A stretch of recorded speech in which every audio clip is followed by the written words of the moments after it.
Thank you, Mr. Millbrook, and thank you to the Johnson leadership team for inviting us out here this evening to talk about our transformation process so far, and really and truly where we're going from here. An awful lot of information has been gathered and a lot of stuff has been done, and we're going to spend most of the night talking about the last 6 months and then obviously the future.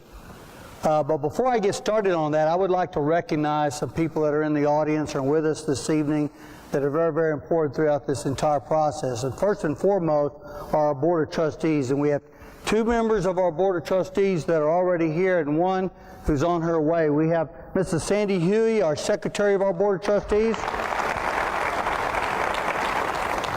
Mrs. Shannon Grona, also a parent at Johnson High School. We have members of our executive staff that are with us this evening. We have Mr. Ron Clary, our Associate Superintendent for Operations. Our Associate Superintendent for Campus Administration and Human Resources, Dr. Donna Newman. Our Associate Superintendent for Instruction and Technology Services, Mrs. Jana Hawkins. And our Associate Superintendent for Business Services and our CFO, Mr. Dan Villarreal. Mrs. Susan Galindo, our School Board President, is on her way. She is actually on the panel this evening, so I'm sure she's probably fighting the 281, 1604, hopefully not the Boulevardy Road traffic anymore. So thank you so very much for being here this evening. This is our 5th Transformation Roadshow. We've already completed 4. Tonight's our 5th. We have 2 more coming up in the next couple of weeks. We thought it was very, very important to come to the community and talk about the things that we have learned and the processes that we've gone through to get to this point so far tonight. So with that, I'm going to get started. We have a lot to talk about, and I'm promising to hopefully be out of here in an hour and 15 minutes as promised. Many of the teachers in the audience, they saw this slide at Convocation back in August. The whole transformation effort is the idea that today's students have much more information and much more technology available to them than ever before. And we as educators need to recognize that, and we need to move that environment to a different level. We need to move that environment to a 2014 level. Love this quote from Thomas Friedman, who wrote the book, The World is Flat. He said that when he was growing up, his parents used to tell him that, Tom, finish your dinner. People in India are starving for your food. He's telling his girls now, finish your homework. People in India and China are starving for your jobs. And that is so true. Our students today that are here at Johnson High School, when they graduate from Johnson High School, they're going to be competing against students from all over Bexar County, the state, the country, and even parts of the world for scholarships and for jobs as they complete college or university life. So it is important that we prepare them for an ever changing future. Love this slide. I showed this at Convocation. These 20 jobs were not created 5 years ago. They didn't exist. So the message there is, how do you prepare students for a future and for jobs that we don't even know about just yet? Well, it is our job and it is our task in this school district to prepare students that when they graduate from Johnson High School, they're prepared to go off and do anything that they want to do, whether that's the military, whether that's college or university, or it's in the workforce. They have the skills necessary to them for them to go off and be HVAC technicians, electricians, plumbers, welders, auto mechanics, whatever the case might be. And in today's society, in today's world, all those trades that I just talked about, they include computerized skills. They include higher order thinking skills, collaboration, teamwork, and those are the kind of things that are coming out of this transformation message. So it's our job and it's our position to prepare our students to be future ready. Hello, Mrs. Galindo, our school board president. And that brings me to introducing our panel, because these are the people tonight that are going to help me explain where we've come over the last 6 months and where we're going. Obviously, I've just introduced our board president, Mrs. Susan Glendo. We have with us Rosemary Path. Rosemary's a student here at Johnson High School. We have Mrs. Nicole Vaughn. Nicole is a parent and a business leader here in our community. Ms. Vaughn. We have Mrs. Julie Magadance. Julie is a parent here in the school district, also related to an assistant principal here at Johnson High School, Mrs. Magadance. I guess I should say married to an assistant principal here at Johnson High School. We also have with us Mrs. Sybil Pesey. Sybil is a community and a business leader, has been a great partner for the Northeast School District for many, many years. Mrs. Pesey. We have a teacher with us from Jackson Middle School, Charles Ellerick. We have the brand new principal of Tex Hill Middle School, Mr. Rudy Jimenez. And we have our Executive Director for School Improvement, Mrs. Terry Chidgey. Terry being a former principal in the school district for many, many years as well.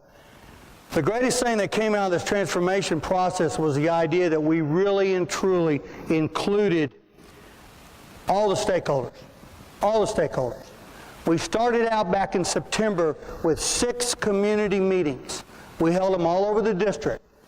From those 6 community meetings, you can see that we actually had 1,603 people register with an iPad that night or that day at lunch.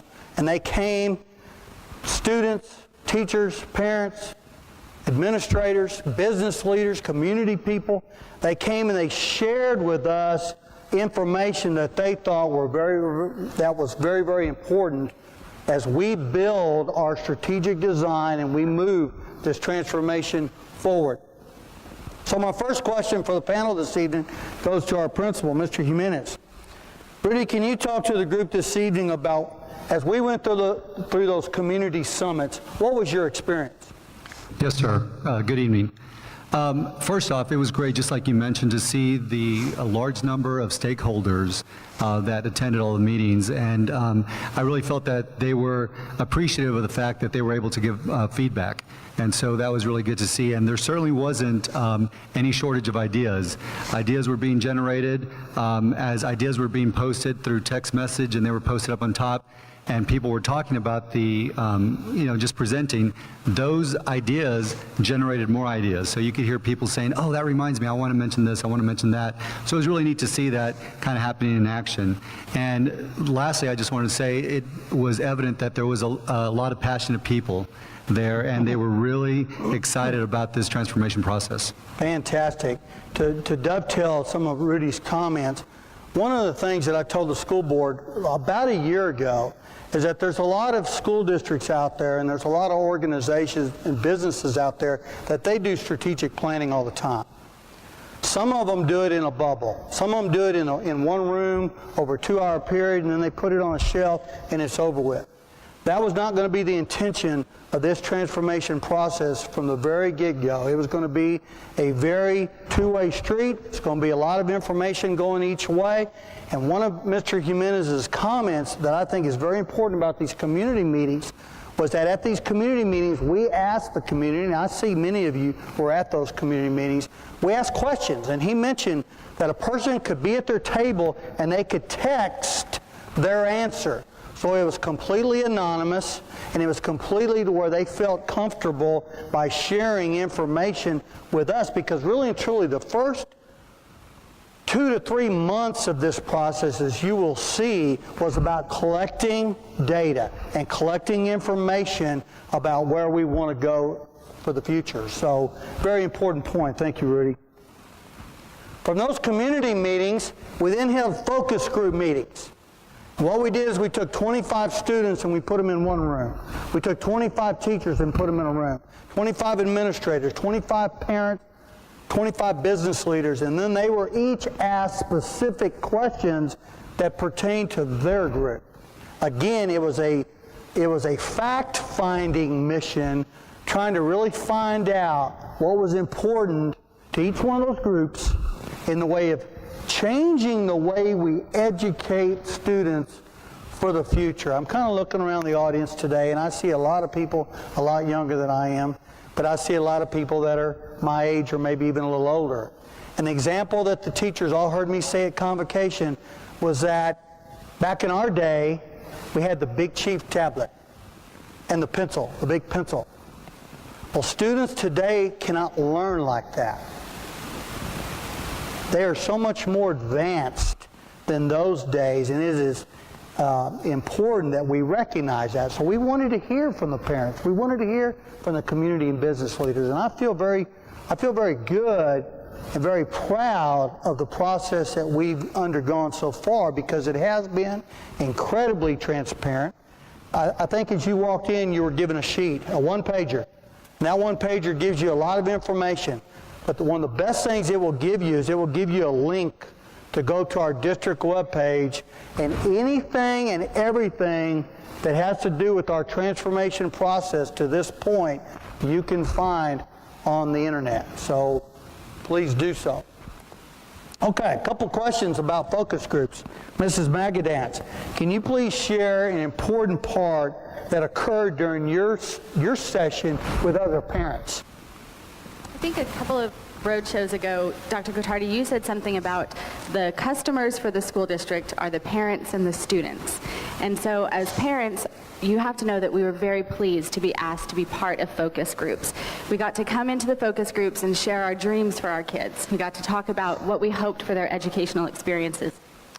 And we agreed that as parents, we didn't want education to be a one-size-fits-all thing, because we know our kids are not one-size-fits-all. And that even if a decision is right for one kid, it might not be right for the kid sitting in the next desk over, or in the group because they're doing cooperative learning experiences. And so we, as parents, we were very excited to recognize that and to be able to say to the district, we want education to be diverse, just like our kids are. But then we realized that that meant that in order to reach these students in individualized ways, principals and teachers and campuses, we're going to have the ability to make decisions that are right for those kids in those classrooms and on those campuses. And those decisions might not be the same from one classroom to another or one campus to another, and definitely are not going to be the same from one student to another. So as parents, we sat back and felt really comfortable with that, because we know how individual our own kids are, in our own families even, and that in the district we know that there is such diversity among the students and their needs. And then when I look, as we'll see coming up, we're really excited to see that in the strategic plan, that individualized approach to student learning is evident throughout the plan. Very good. Really appreciate those comments. It is important from the get-go that we explain to the groups, specifically parents and students, that that's really what we're trying to do. And Mrs. Magadance does a nice job of explaining that basically one size doesn't always fit all. And schools, for decades and decades, that's basically how schools were built. So it is going to be important, and things that you'll see in this transformation process, where we're going to try to really focus on the different skill levels of each one of the students. And speaking of students, before I ask Rosemary this very important question, I will have to tell you that in a few minutes I'm going to spend some time talking about our strategic design team. And one of the best pieces of advice that I received from other superintendents from across the state about 6 or 8, 10 months ago was the fact that they didn't include enough students in their entire process. Well, I feel very good that we have done that. Our strategic design team was made up of 40 individuals. I was the only person from the executive staff on that strategic design team. We had 9 high school students who sat on that strategic design team. And I have to tell you, for someone like me who's been out of the classroom a few years, how refreshing and how exciting it was to spend time with the students of today. So, Rosemary, no pressure. Share an important conversation that you and other students had during the focus group sessions that will be important information for this group tonight? Well, I know we talked a lot about the merit of standardized testing in deducing an individual student's worth, and we all lamented a little bit that we all knew brilliant and wonderful people who may or may not be the best test takers. And we recognize that standardized tests are necessary and good for the development and maintenance of standards in a school system, but we really wanted to see there be some sort of system to show the individual worth of student that went beyond a number on a paper. And then we talked a lot about how difficult it is for a student to care about a subject if they don't see how it will apply to their life later. Especially in recognition of the competitive world we live in today, it's really difficult to take an abstract concept and put passion behind it and care about it when we're not really sure how we would implement that in our life. And I think that there are a lot of things in this program that not only will define the student as something beyond a number, but it will give them the tools to compete in this world that we have ahead of us. Fantastic, Rosemary. I can tell you that if all 68,000 students were like Rosemary, you taxpayers out there wouldn't need me. Rosemary, great job. Thank you very much. Okay. So while all that was going on with community meetings and the focus groups, we had an online survey. And in fact, any person who went to the district webpage, you were forced to go to the transformation webpage, where we highly encourage you to please fill out a survey. Almost 4,000 people filled out an online survey. Students, teachers, parents, community business leaders. We're very proud of the fact that we collected that much information throughout that entire process. So Ms. Chidgey, I'll ask you a question about the surveys. In reviewing the results of the surveys, explain to the group any trends or surprising answers. Well, there were many trends. We sifted through it. We read it top to bottom, 240 pages. You can't see what I have here, but this is the survey results, all 240 pages. The surprise that I really had in reading this was, first, that people who could have just clicked in a box filled out. Every page is top to bottom with comments. So they took the time to care enough to talk about what they wanted for our students in Northeast ISD. What I also was surprised about was what one person put, somebody else put something quite the opposite. So there definitely were trends, but what we know is we are a very diverse community, and we know that while there were people that said, we want to get back to the basics, a trend overall on every single page, there were comments about we need more technology embedded into our curriculum on an everyday basis. We also, I've already alluded to it, but we certainly heard that we want our graduates to have choice. When they go into their postgraduate plans, we want them to be able to make a choice that makes the best fit for them and their future. So whether it be college or the workforce, they want our schools to prepare them for that postgraduate place. There was definitely in the survey an emphasis on less focus on standardized testing and more critical real-world problem solving. Also the use of communication skills and, again, technology skills. Something that shouldn't have been a surprise, but I was amazed at how many people commented on wanting students to be taught and to implement more compassion and more civic responsibility. Fantastic. I can tell you that 240 pages, basically single-spaced, was given to every member of the strategic design team, and Terry's absolutely right. There were some trends, but there was also a lot of things that some people said that it was sun shining outside and some people said it was dark outside. I mean, it was the whole spectrum from one end to the other. So it was very important for the strategic design team to wade through all those ideas. So with that, here is your strategic design team. You can see the 9 students sitting in the front row. There are 3 board members that sat on the strategic design team, Mrs. Glendo, Mrs. Hughey, and Mrs. Brigitte Perkins. You can see we have an array of teachers, principals, parents, as well as community and business leaders. All right, if there are members of our strategic design team that are in the audience, would you please rise and be recognized?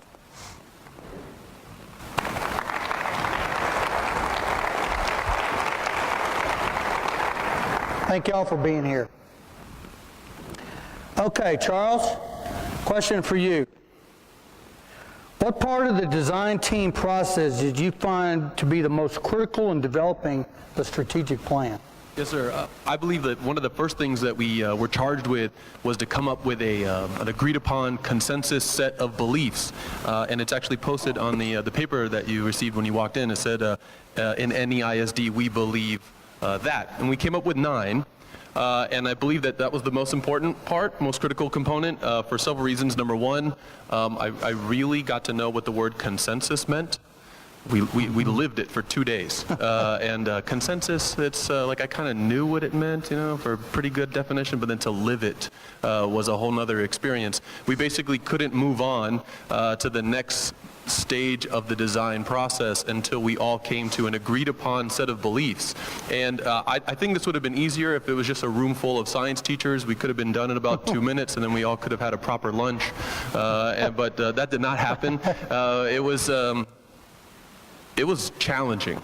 We had so many different components, so many different perspectives. We had teachers, we had students, we had administrators, parents, community leaders, and sometimes we had this we had some pretty heated discussions, and we disagreed over sometimes just a single word. And you're looking at these 9 beliefs that we spent a lot of time working on. And although it was challenging, it was very rewarding. Number one, it was rewarding because it allowed like a really great tone to be set for what was happening. Basically, everybody was told that they had an equal voice. Whether you're the board president or a teacher like myself, you basically had an equal seat at the table. And that was great. It was also a very collaborative tone that was set. And so instead of being really stubborn with, I think this word needs to be implemented or this belief needs to be said, if there was a disagreement, it was often met with a solution, an alternative. And there was just constant working and brainstorming of putting everything together in a very positive way. The second reason why I believe the beliefs were so important is because it then set the tone for everything else in the meeting. And if you look at the rest of your paper, the call to action, the learner outcomes, the learner profiles, everything else that came out of the strategic design team had to agree with the beliefs.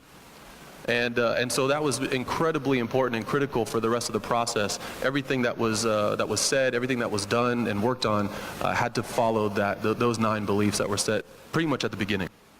Charles did a nice job of really explaining what we went through over 2 days. I have to tell you that when the education consultants that we hired as a district to come in and help us through this process, when they told me that we were going to work 2 days from 7 a.m. to 6:30 p.m., I was a little skeptical about that. The strategic design team worked from about 7:30 in the morning until 6:30 at night, straight through 2 days in a row with no breaks. We brought in breakfast, we brought in lunch. If you had to use the restroom or get on the telephone, you had to leave. And Charles is absolutely right. When you have people from all different parts of the school district who are helping make decisions on the future of our district, there are some heated discussions that come up. And I have to tell you that I was one voice out of 40. So a lot of times I would sit there for sometimes an hour and just let them go after it, because it is important for people to be heard. And I can tell you at the end of that second day, what a great feeling, what a good emotion that we all had, that we had worked so hard and so diligently together for all these things for the future. So it was a very good experience, and I think it set the tone for the other things that we're getting ready to mention to you this evening. So the strategic design team met 2 days, and then around October, we started working on action teams. Because what happened from the strategic design work is we came up with 8 goals for the district for the future. So we had 8 action teams. Many of you were on those action teams. We met at Churchill High School 4 nights from 6 to 9 4 different nights, 6 and 9, to work on the plans for implementing these particular goals. If you remember the action team, one of the action teams, please stand up and be recognized. Thank you very much. Thank you very much. Okay, Mrs. Glendale, question for you about the action team is, how did you see the input of your particular action team reflected in the final plan? Well, that's a great question. But first, I want to just start off saying it was an amazing process to be a part of the action teams, because that's where the rubber met the road, so to speak. And there were 200 people on the action teams that met for 4 nights, 3 hours each night. That's 2,400 hours that the community put in on these action steps. Now, there may be some business leaders out here, I don't know, if you've had the opportunity to spend 2,400 hours on your strategic plan for your business, it would be great if we could all do that. But it doesn't always happen that way. And to me, it's just amazing that we had that kind of input, and it wasn't frivolous. I mean, from the minute the meeting started to the minute it ended, people were passionate, they were pouring their hearts out, they were generating ideas. I mean, I'm surprised there wasn't steam coming off the top of Churchill High School, because there was a lot of thinking going on on those nights. But literally, every voice was heard. Everybody's passion was communicated in a really heartfelt way. And you can see through all of the 36 action items, you can see little different parts of people's hearts in those action items. And it was a wonderful, wonderful process. Fantastic. You know, the first night or two, we left there kind of scratching our heads and really were wondering where we were going to end up after the 4th night. But really, after the 4th night, there were a lot of smiles, a lot of hugs, and a lot of great accomplishments. So thank you for that. The strategic design team got back together right after the winter break. We looked at all the stuff that we had just talked about, all the belief system, call to action, learner outcomes. We looked at the 8 goals, and we looked at the 36 specific results that we're going to have to implement over the next 3 to 4 years. So, Ms. Vaughn, what aspect of the entire strategic design plan are you the most excited about as a parent and a business leader? Well, the entire process has been intentional, and as we've mentioned, everyone had a voice. And I came in with lots of questions, and there's so much transparency in the process, I was actually amazed. You can go on the website at any time and find updates, but just being in the room, especially someone like with Dr. Gottardy, I could ask him any question and get a straight, honest answer. And so a lot of my questions have been answered through the process, which leads us to the most exciting aspect of the plan. For me, is the call to action. And if you look on the one-pager, it says NEISD's lifelong learners succeed in the futures of their choosing with 3 things: compassionate hearts, critical minds, and competitive spirits. And you heard someone talk about, I think it was Charles, talk about this one word that we lamented over, and that word was compassionate. And the compassionate hearts really came from the students. And Rosemary will talk about it a lot later, but it was interesting to see how important it was to the students that we graduate students with compassionate hearts.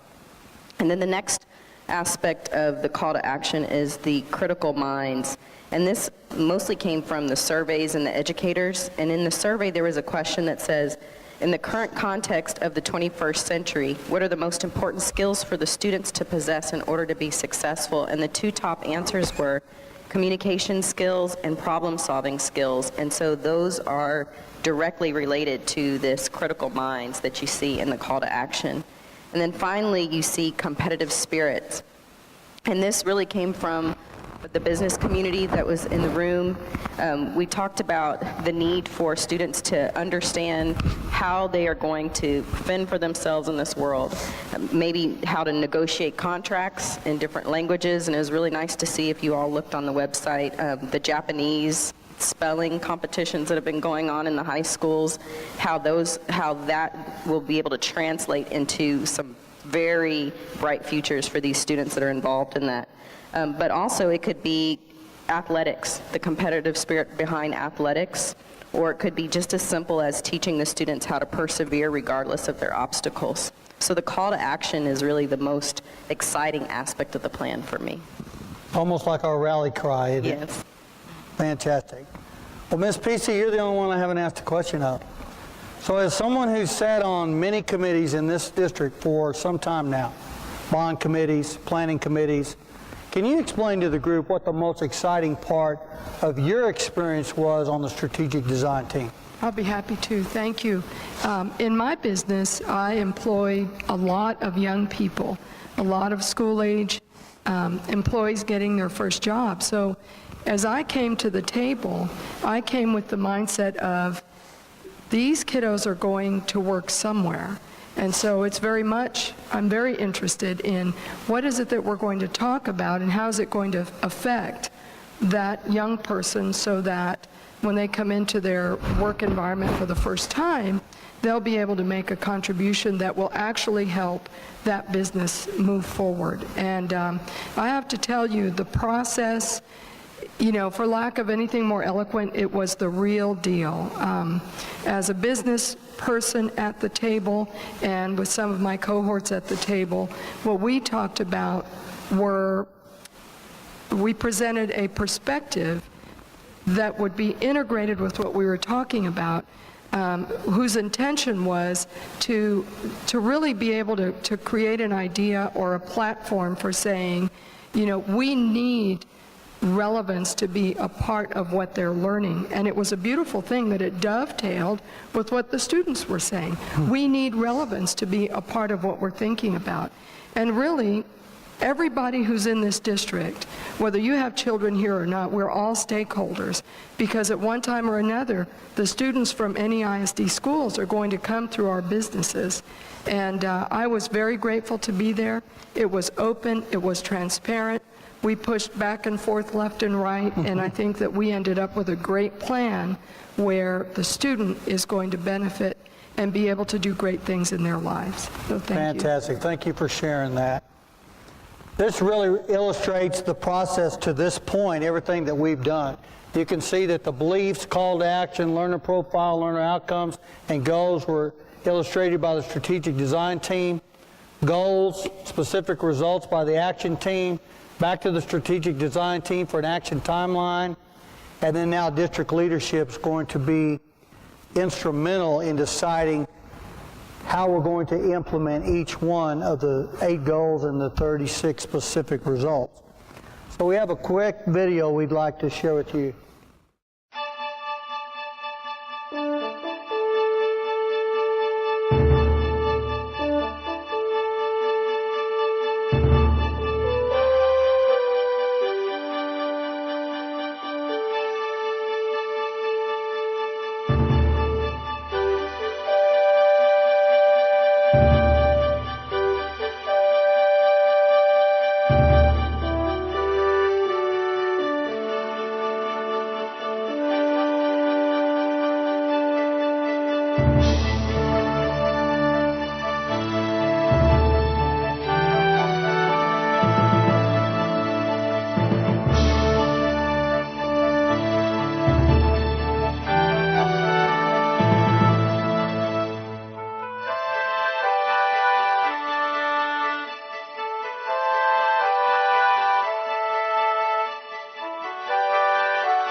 Before I get into the strategic plan, I have to tell you that about a year ago when I spoke to the Board of Trustees about moving forward with such a huge endeavor, I was really only the superintendent of this district about a year and a half at the particular time. And this was a little scary endeavor for me, because anytime you put together a strategic design effort of this magnitude that's this transparent, you know, it's a little scary not to know what's going to happen on the other side of that. What's going to be the result of all this hard work. And I'm very proud tonight to share with you what the result is so far with everybody's collaboration and all the input that we received and all the work that these guys put in. And it's important that we share this, and that's why we're doing 7 of these road shows, and hopefully to spread the message and get the word out about all that stuff that we've already talked to you about. So let's get started with goal number 1. Goal number 1, and what I will tell you is that as you look at this slide, you'll see some of the bulleted items have a red parentheses at the end of it. That means that the strategic design team has decided that that particular specific result is one that we will implement in year 1, which is in August of 2014, coming up. We had 36 specific, what's called specific results, or action items, and we decided it needed to be about a 4-year phase-in, so about 9 items per year we will be implementing. So goal number 1, we will ensure that every learner experiences a safe, academically rigorous, engaging, meaningful, and appropriate learning environment. From that goal, you can see 3 specific results. Year 1, this coming August, we will provide flexibility for campus-based decisions dependent upon students' needs while maintaining curriculum consistency. That's a difficult thing to do when you have a school district with 68,000 students, 65 schools. It's very difficult not to manage all 45 elementary schools the same way. But obviously, if we're going to really dive into that divergent thinking and try to educate at each one of the different students' levels, we need to do different things in different places. That's what that first year 1 specific result is all about. Okay, Mrs. Galindo, as far as goal number 1 is concerned, tell us about the community's desire to provide a rigorous academic program combined with a safe and engaging learning environment. Certainly. Well, the community made it clear to us through the surveys and the meetings that academics and safety were their number 1 priority, and I'm so glad because that's already our number 1 priority. But it's great to know that we're all on the same page and moving forward in creating new ways for this to happen in a classroom. We know, or we understand, that students learn better when they feel safe and when the curriculum is challenging and relevant, as it has already been said. So I think this whole process is community-driven, it's student-focused, and it's just a win-win when we have a plan that embraces the dreams and the hopes from the community. And so this goal, to me, just summarizes that thought from the community, and I think it's fabulous. Well, thank you very much for sharing that. The idea of a safe learning environment, I mean, that truly goes without saying in this school district. We have to provide absolutely the safest learning environment for our students, for our staff, and our community. Because if the students and staff if they don't feel safe, learning is not going to take place. And success academically is not going to take place. So it's a balance. How do you balance the items to make sure that those things are being reflected? And I feel like the goal, as well as I think there are 7 specific results with goal 1 that we will implement over time. So goal 2, we will dedicate adequate time, resources, and support staff in order to integrate up-to-date technology equitably. Boy, did we talk about technology a lot. And we talked about one-to-one devices. We talked about infrastructure. We talked about a lot of things involving technology, but I'm going to let a couple of our panelists talk about all that. Julie, how important is technology to our community? Well, I would imagine that in this auditorium right now, we are all connected to technology in some way, whether it's Dr. Gottardy's iPad in his hand, or it's the phone call that you made just before you came in here to check on kids or spouse, or it was the email that you were able to check on your smartphone or your laptop. We heard through the surveys, and we heard in the focus teams, and we heard in the strategic design team that relevancy is essential, and the relevancy needs to be to what is happening in the world outside of our classrooms. And what's happening is that we're all connected to this amazing tool called technology. And so the community said, we know it's an amazing tool and it needs to be used responsibly. So that's a lesson for us as adults, and it's a lesson that we continue to teach our children in the classrooms. So Goal 2 is about all of those things, but it's also about working on a one-to-one student-to-device ratio. That was something that was really brought up as an important thing. If it's going to be this amazing tool, then we need to have access to it, students and teachers alike. But equally as important, Goal 2 was about first setting our community up to be successful in those one-to-one device ratios, and making sure that we don't put the cart before the horse, which is using an old metaphor, but to make sure that we have a network that will support 68,000 individual devices, plus all the teachers and staff that are going to be using it. And that we have a network that will make sure that students can actually get onto websites that teachers have planned for them to use in class. And that when teachers find themselves wanting to turn to technology to support a learning outcome that they have in their classroom, the technology does not fail them, but rather enhances what it is they're teaching. And I think that's the part of Goal 2 that is the most important, is that it recognizes for the district what needs to happen first. And that is to turn to those people who are experts and figure out how to enhance our network, to move on to the next step, which is enhancing the numbers of devices and the way that we use the devices. I think that was well said. I cannot even tell you how many people told me, we need 68,000 of these, Mr. Superintendent. Well, that's all fine and dandy, but if we don't have the infrastructure and the wiring in the schools to make them work, what good is it to have the 68,000 devices? I thought Julie did a nice job of explaining that the strategic design team had to work through that. That's our goal. It's a goal that one day that's going to happen. But we got to put the cart before the horse before the cart. So I'm glad you mentioned that. Thank you. Sybil, on goal number 2, can you summarize both sides of the conversation for me? Sure can. And so the teachers that were part of this process, as we built these big networks with technology, they really were the ones leading the, now wait a minute, kind of discussion. Where are you going to plug all those in and things like that? But the other side of the technology discussion really had to do with its proper place in this truly holistic process of transformation that we agreed to embark on, and making sure that the right individuals, namely the hero in the classroom, which is the teacher, was trained and supported in such a way that he or she could really lead the work in the classroom using technology. And so you mentioned Big Chief tablet and pencil. You know, by the time we got to school, no one had to teach us how to use those things.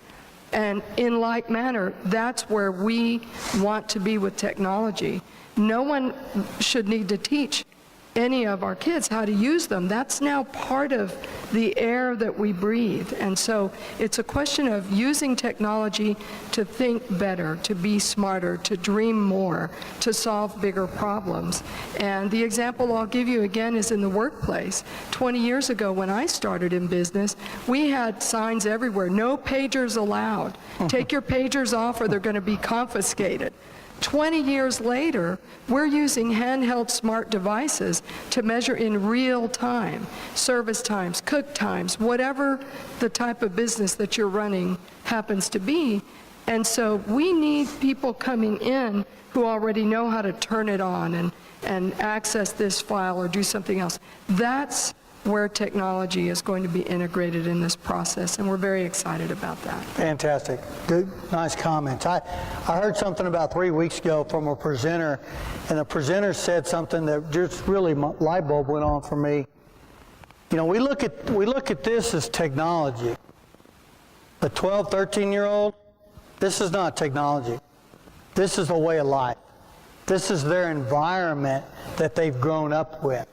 So we, as the strategic design members, we have to take that in consideration, that as soon as we can implement these kind of devices throughout the entire school district and have the infrastructure in place, that's very important. It's technology is a way. It's a way for us to educate, but it's not the only device. It's not the only educational method that our teachers will use and are using in this district today. Goal number 3, very important goal, very important goal. We will engage in ongoing evaluation of district and campus level policies, procedures, processes, and practices, and abandon those that do not advance our beliefs, call to action, and learner outcomes. Folks, we're adding 8 goals and 36 specific outcomes. We're putting a lot on the educator's plate in this district. We need to take some things off. So we need to strategically go in and concentrate on things that maybe we were doing in 1985 that we don't need to be doing in 2014. Or maybe even in 2005, we don't need to be doing in 2014. What are those things? I'm going to let Mrs. Chidgey talk a little bit about how we go about this entire strategic abandon process. Terry?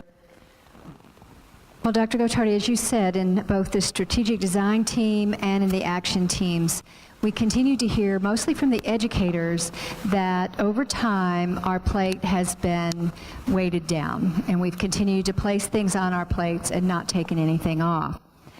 So they felt like it was important that we keep in focus the things that are in our call to action, our learner outcomes, and our belief system that we have very strategically designed. So we want to really focus on what's best for student success, and we need to have a process based on data for strategically abandoning unnecessary tasks.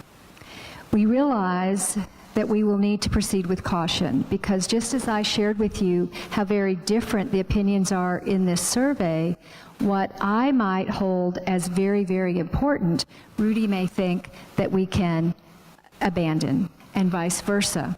We also know, we saw in the survey, that people, and probably many of you in this room, feel like standardized testing might be something you want to put on the list. We will ask probably that everybody make a list of things that they feel can be strategically abandoned. And we will first have to use a filter of what is a federal mandate, what is a state mandate, and take those off the plate because those are non-negotiable. And then go through very carefully and thoughtfully and with a process to determine what indeed we can give up that will best meet the needs of our district and our students. Well done. And we're definitely going to ask the teachers, and we're going to definitely ask the administrators in this district what needs to be on that list, and then how do we develop those strategic abandonments of tasks or projects that we don't need to do anymore. And that's coming in the near next few months, because it's our goal that when we start the August 2014 school year, we can communicate what items that we're actually strategically abandoning. So a lot of work to be done in a short amount of time. Goal 4, we will create meaningful and interwoven assessments to measure academic growth. This is the bullseye. The teachers in the audience and the administrators, they know what I'm talking about. Every August when I talk at convocation, I talk about what's important in the school district, and I show a target. And that target has a lot of things around that target. Football, orchestra, strings, swimming, UIL. But at the bullseye is student academic success. That's exactly why we're here, and that's what we have to ensure that we're continuing to do very well in the school district. So, Rudy, how are we going to do that? Well, Rosemary touched on this from the student perspective regarding that students and the community really feel that standardized testing should not be the only way to measure student success. They felt it's important in moderation. Students are going to need to have that exposure for things like SAT, ACT, later on GRE, MCAT, LSAT, as you go on.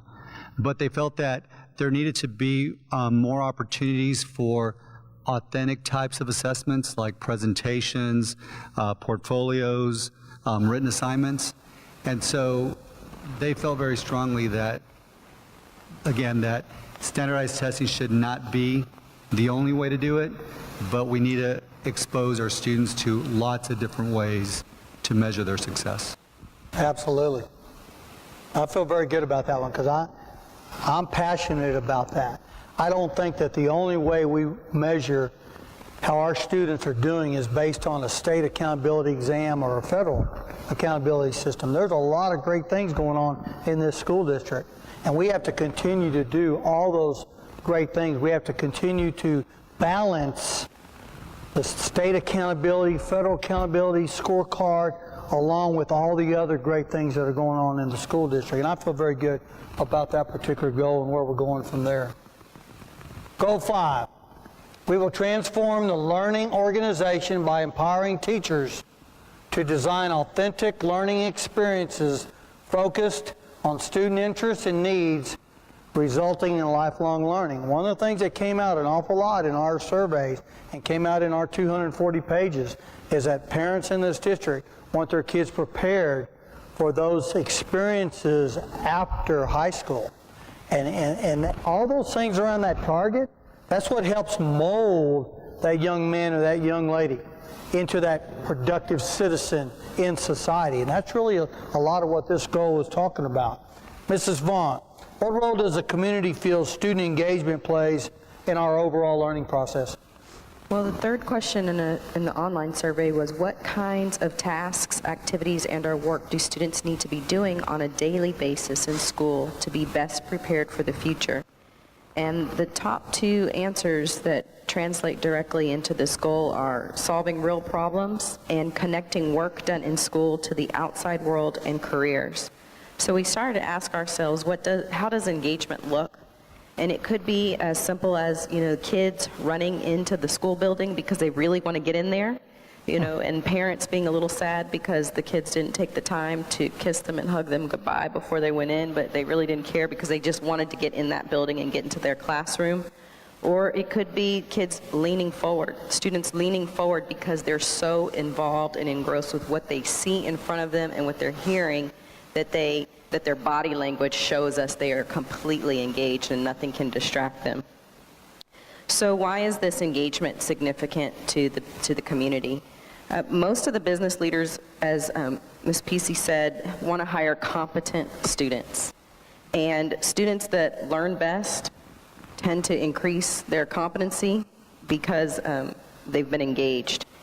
And so you see in the year 1, there's 2 aspects or specific results that we want to implement for this particular goal. And the first one is about this uninterrupted block of time for teachers. And some of the teachers said, yeah, okay, so you want us to infuse all this real world experience into the curriculum, but we don't have a lot of time and that conference period is already used. So how do you expect us to rethink how we approach our teaching? And so this is where we said that during this first year, we want to really look at a way to give them some time to think through this lifelong life experience in the learning process. And then we looked at the fact that we need to create these environments that are going to make real-world connections. And this could be as simple as helping students understand that shampoo is a chemical reaction, or if you throw the football, there's velocity involved in that, Or it could be for an elementary kid playing with Legos, helping them understand that there's construction involved in that, or architecture, or innovation. Or in economics, it could be creating a business plan competition. So these are some of the ways that we can start to think about infusing this real-world experience into the classroom. Thank you very much. I think that is becoming more important in 2014 than ever before. You know, 30, 40 years ago, students went to school right here, and they really didn't, not many of them anyway, would broaden their horizons outside the city, much less the state, and much less the country or the world. Today, that's a much different place, and our students need to be given those experiences worldwide to prepare them to compete and to prepare them to be successful in a global society. Goal 6, we will utilize multiple measures to ensure our students will be compassionate, competitive, critical thinkers, and lifelong learners. I have to tell you that compassion came up an awful lot in our surveys. Parents, teachers, community leaders wanted us to really focus on raising and building future good citizens. And that's not easy to do in the school business. That's a little tricky to do. Math, science, English, and history, it's a little easier to do that. But to build compassionate, critical thinkers, I think I'm going to turn this one over to Rosemary. Rosemary, can you share the highlights of the conversation that we had at Strategic Design over the idea of this particular goal? Yes, sir. When they asked us to name our ideal student or qualities that we would see in an ideal student, the first word that popped into my head was compassion. And I hadn't anticipated the reaction that would get. A lot of people viewed it really negatively because they saw the word compassion as indicating we would create passive students in this really competitive world. But what I meant by that, and what I think as a committee we ended up agreeing upon, was that obviously it's very important to help the community you live in, to help to thrive and to help to prosper. But also in today's ever-connected community internationally, we're flooded with images of things globally like Syria and things in North Korea that it's very hard to comprehend, let alone view on a daily basis. And it's really necessary for our generation to not only understand and show sympathy to those people and what's happening, but to view it with a sense of empathy and an idea that it's our duty to help create the solutions for these problems in the world. And so I think as a committee we ended up agreeing upon that it's necessary to go through life with a compassionate heart, but that doesn't mean that you're not competitive. It just means that you can get to the top without slitting the throats of those around you. Well said, Rosemary. And it really took us some time to develop this goal. But we felt like it was very important because a lot of people, and I can tell you, even if it hadn't come up in the surveys, and it did, I can tell you that this was something very passionate on the students' part. And Rosemary did an awful good job those 2 days of really keeping us focused on passion and compassion for students. So, well said. Thank you, Rosemary. Goal 7. We will develop strong partnerships among all members of the school community to enhance and expand learning opportunities for all. Sybil, this is right in your wheelhouse. Community business partnerships, community school partnerships. So why is involvement from parents, businesses, and community partners so important in education? Well, I think we've heard it stated several times tonight. The students were absolutely crystal clear in saying, make this relevant. Show me where this fits in real life. And I think that all of us here, and certainly on this panel, including Rosemary, can relate to having a moment like that in school. And I want to commend you, Dr. Gottardy, and the district for insisting that the business community have a place at the table that really and truly was an equal measure. Because the fact is, every one of these students is going somewhere, either college or work or military. They're going somewhere. And every one of these scholars needs skills so that they can move along in whatever their chosen path is and be as successful as they can be. And so this type of partnership, whether it's businesses coming in and talking about demand occupations and what particular skills they're looking for, or military recruiters talking about careers, et cetera, all of this information along the way will link up with where algebra fits in and where calculus fits into the real world, and where will you see geometry again, and not to just pick on math, but I can't think of a science example, except shampoo. But anyway, this is really it. I mean, this is, I think, where we come together as collaborators. And I was thrilled to be a part of it. There are other organizations that work diligently on behalf of student opportunities. One that I'd like to take a moment to mention and remind everybody about is the NEISD Educational Foundation, whose mission statement talks about that they find ways to cultivate and bring in finances and revenues so that they can help to expand learning opportunities for students. So between the business community and the foundation, I think that we're dedicated to this process. It's truly everyone's responsibility to educate a child. It's the teachers, the parents, the students, administrators. It's the community and the business partnerships that we're trying. I mean, the more engagement we can have with our community, the better our better our opportunities are for students to be successful. Let's go. Go away.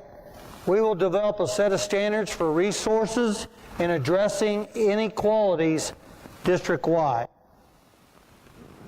Charles, I want to talk to the group a little bit about this particular goal and how we came up with this one. Yes, sir. The term inequality came up a lot in the educational summits and also the online surveys.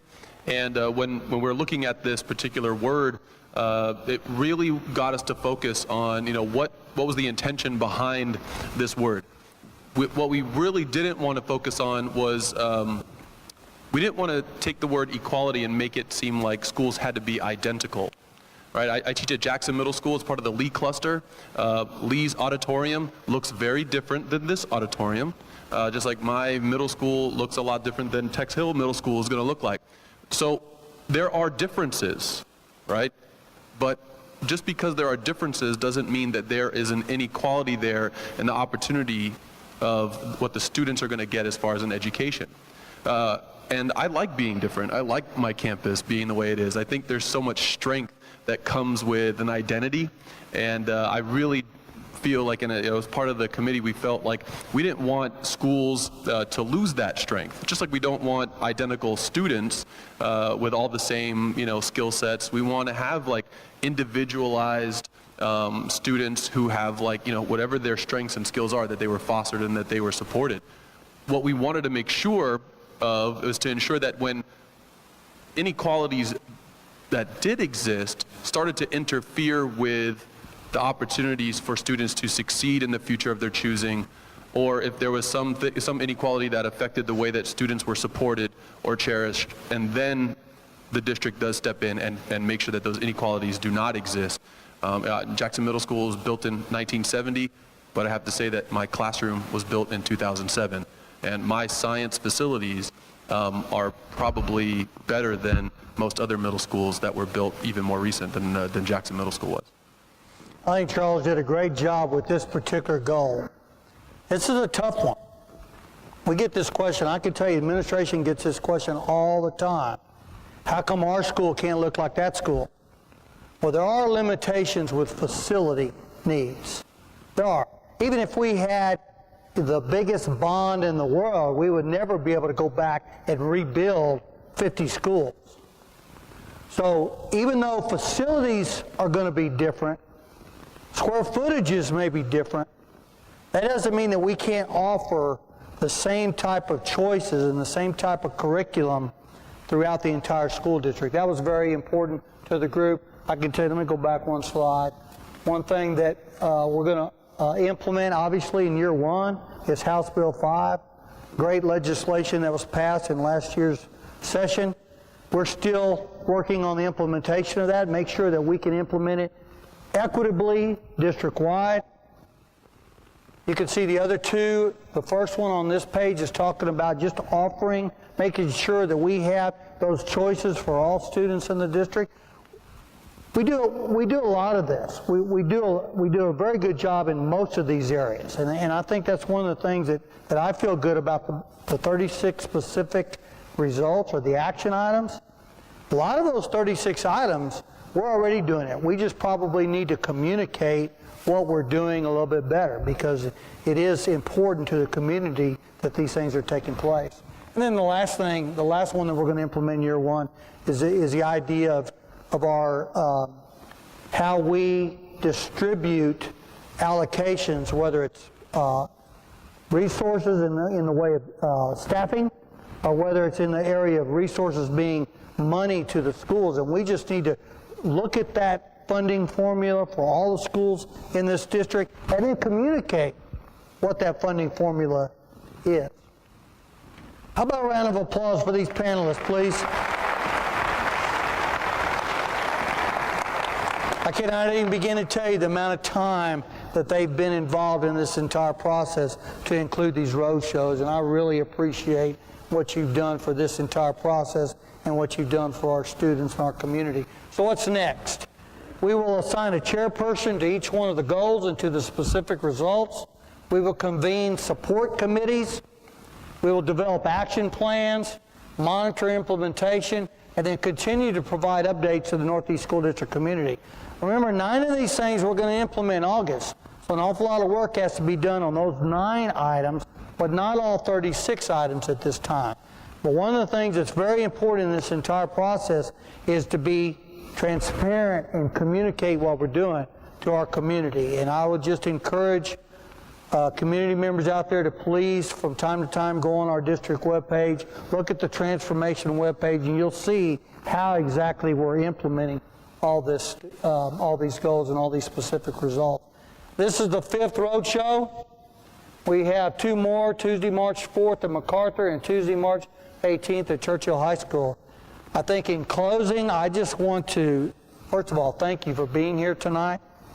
I want to thank the teachers and the staff for being here, and I especially want to thank the parents and the community members who showed up tonight to hear about what we've done so far and where we're going in the future. Stay tuned. There's a lot of neat things that are on the horizon, and thank you very much for what you do for our students, our staff, our campuses, and the great community that makes up Northeast Independent School District. Have a great evening. Thank you very much.